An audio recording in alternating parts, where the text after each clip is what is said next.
హైవ్యూర్స్ BJP వీరాభిమానులు, not అభిమానులు, వీరాభిమానులు. ఈ వీరాభిమానులకి ఏంటి, బీజేపీ ఏం చేసినా నచ్చింది. అండ్ బీజేపీ ఎంత పెద్ద తప్పు చేసినా దాన్ని ఎవరేమన్నది ఒకళ్ళు ఎవరైనా ఏమన్నా అంటే ఇంక వాళ్ళ మీద పడి నానా హడావుడి చేస్తారు, పోస్టులతోనే ఇంకేదైనా సరే కావచ్చు కాక. సో ఆ వీరాభిమానుడు. అదేవిధంగా నకిలీ దేశభక్తి. ఈ నకిలీ దేశభక్తులు అంటే ఎవరు? అరే ఘోరమైన తప్పిదం జరిగిందిరా బాబు, మన వ్యవస్థ ఇట్లా ఉందని చెప్పేసి మాట్లాడుతున్నావు. ఏం మాట్లాడుతున్నావు? మన వ్యవస్థ అంటావా? అంటే మన దేశం తక్కువ చేస్తాడు నువ్వు జనాల ముందు అని హడావుడి చేస్తూ ఉంటారు వీళ్ళు అన్నమాట. సో వీళ్ళకి ఇప్పుడు నేను స్ట్రైట్ ఫార్వర్డ్గా ఒక విషయం చెప్తూ దానికి మీ రెస్పాన్స్ ఏంటి, మీ సమాధానం ఏంటి కింద కామెంట్ రూపంలో తెలియచేయండి. బిశ్వజిత్, హేలారాం ఇద్దరు తండ్రి కొడుకులు. బిశ్వజిత్ కొడుకు, హేలారాం తండ్రి. మొన్న కోరమండల్ ఎక్స్ప్రెస్లో ఈ బిశ్వజిత్ని హేలరాము దగ్గరుండి ట్రైన్ ఎక్కించాడు షాలిమార్లో. ఈ బిశ్వజిత్ యొక్క వయసు వచ్చేసి 24 సంవత్సరాలు, పెళ్ళి కాల. ట్రైన్ బయలుదేరింది. ఈ బాలాసోర్ దగ్గర ఎక్కడైతే బహనాగా బజార్ దగ్గర యాక్సిడెంట్ అనే విషయం తెలిసిపోయింది కదా.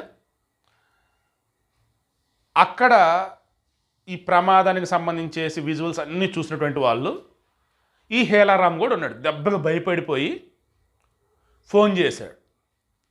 ఫోన్ చేస్తే ఇతను లిఫ్ట్ చేశాడు. ఎవరు? బిశ్వజిత్ లిఫ్ట్ చేసి, నాన్న బాగా గాయాలేని ఎక్కడున్నాను ఏంటో నాకు తెలియటం లేదు అని చెప్పేసి పాపం చాలా తక్కువ వాయిస్తో విన్నాడు.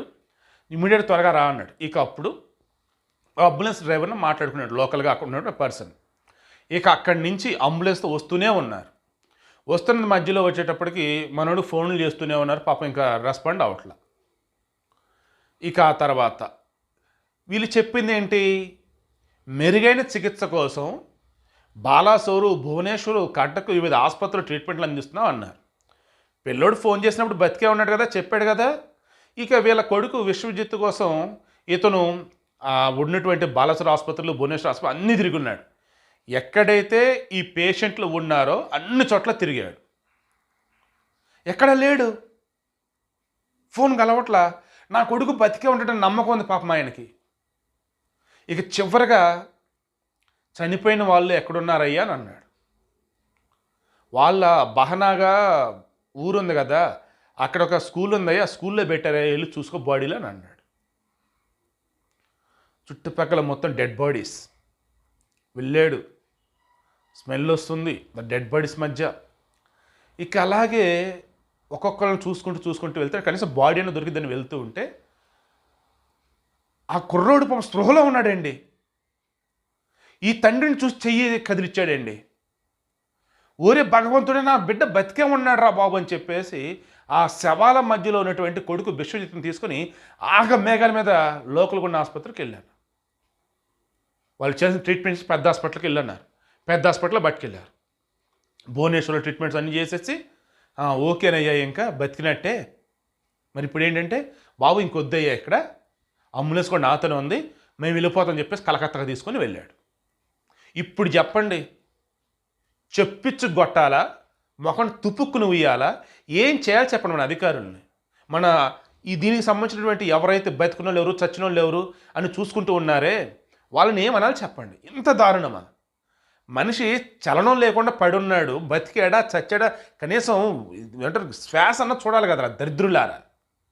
పోనీ డాక్టర్స్ పట్టుకొచ్చేసి అప్పుడైనా పల్స్ చెక్ చేయాలి కదరా.